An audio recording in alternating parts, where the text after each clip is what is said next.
Kepolisian Resor Buleleng akan memperketat pengamanan menjelang Pilkada Februari 2017. Pengamanan sendiri akan dilakukan mulai dari pintu masuk menuju Buleleng demi terwujudnya pilkada yang aman, tentram, dan lancar.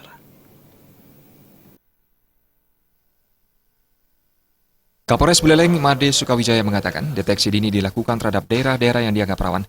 Sukawijaya menambahkan pihaknya akan membuat 6 sekat di masing-masing perbatasan menuju pintu masuk Buleleng, diantaranya daerah Grogak, Pupuan, Pancasari, perbatasan dengan Bangli, dan perbatasan Karangasem. 1 peleton Dalmas dari Polres akan ditempatkan di titik-titik rawan tersebut. Disiapkan juga 4 SSK Brimopolda dan 4 SSK Dalmas dari Polda saat perhelatan Pilkada Februari mendatang.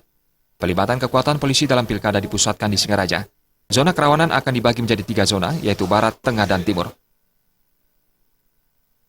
Kita sudah membuat 6 sekat. Jadi sekat-sekat antar perbatasan. Contohnya di Negaro, di daerah Grogak kita mengadakan sekat. Terus Tabanan kita bikin 2 sekat, yaitu daerah di Pupuan sama daerah di atas itu Pancasari. Terus daerah Bangli kita bikin sekat. Terus daerah di Karangasem di ujung kita bikin. Jadi kita bikin 5 sekat. Jadi pintu masuk ke Buleleng kita sekat. Jadi kita meminta sana 1 peleton Dalmas dari Polres-Polres samping yang nyekat di sana. Di samping memang di sini kita sudah sediakan 4 SSK Brimob Polda sama 4 SSK Dalmas dari Polda.